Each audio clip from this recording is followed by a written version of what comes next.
A blessed Sunday to everyone. Welcome to Hope and Strength for the Journey. Our scripture verse for today is found in the book of Psalm chapter 40 verse 3 says, He put a new song in my mouth, a hymn of praise to our God. Many will see and fear the Lord and put their trust in Him. Meron ka na bang kanta na sobrang relate sa buhay mo? Minsan, may kanta na nagpapaiyak sa'yo, may kanta na nagpapasaya, at may kanta na parang theme song ng buhay mo.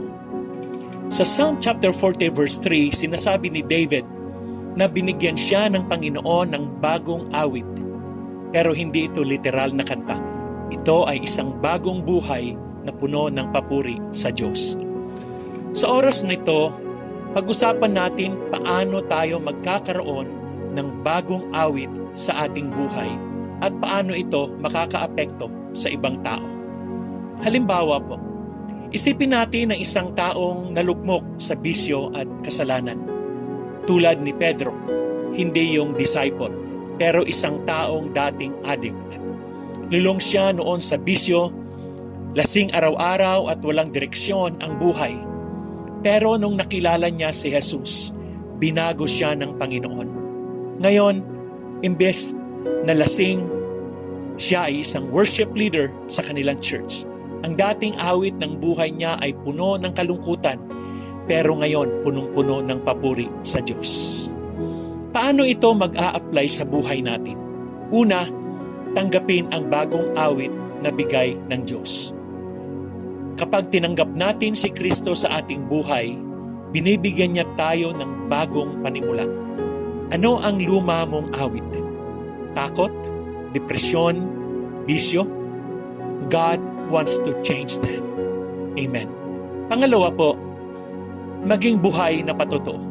Ibig sabihin, sabi sa verse, many will see and fear the Lord and put their trust in Him. Ang pagbabago sa atin ay isang testimony para sa iba. Kapag nakita nilang binago tayo ni Lord, mahihikayat din silang lumapit sa Kanya. Pangatlo, patuloy na magpuri kahit sa pagsubok. Hindi ibig sabihin na dahil may bagong awit ka na, wala ng trials. Pero ang kaibahan, ngayon alam mo na kung sino ang kasama mo sa laban. Amen. Mga kapatid, anong kanta ang inaawit ng buhay mo ngayon? Ito ba ay awit ng papuri o awit ng pagkatalo? Gusto ng Diyos na baguhin ang iyong awit at bigyan ka ng bagong testimony para maging liwanag sa iba. Tanggapin mo ang bagong awit na inihanda ng Diyos sa iyo. Tayo po ay manalangin. Panginoon, salamat po sa bagong awit na binigay mo sa amin. Tulungan mo po kaming mabuhay ayon sa iyong plano at maging patotoo sa iba. Sa pangalan ni Jesus. Amen.